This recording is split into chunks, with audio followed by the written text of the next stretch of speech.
অন্তর্বর্তী সরকারের পররাষ্ট্র উপদেষ্টা মোহাম্মদ তৌহিদ হোসেন এবং পাকিস্তানের উপপ্রধানমন্ত্রী ও পররাষ্ট্রমন্ত্রী ইসহাক দারের বৈঠক শেষে ঢাকা ও ইসলামাবাদের মধ্যে একটি চুক্তি এবং 5টি সমঝোতা স্মারক সই হয়েছে।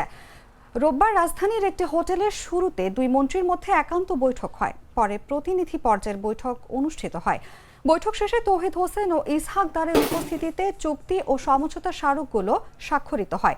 এসব চুক্তি ও সমঝোতার মধ্য দিয়ে দুই দেশের মধ্যে সম্পর্ক উন্নয়ন, বাণিজ্য বৃদ্ধি এবং সাংস্কৃতিক ও একাডেমিক বিনিময় নতুন গতি পাবে বলে আশা করা হচ্ছে।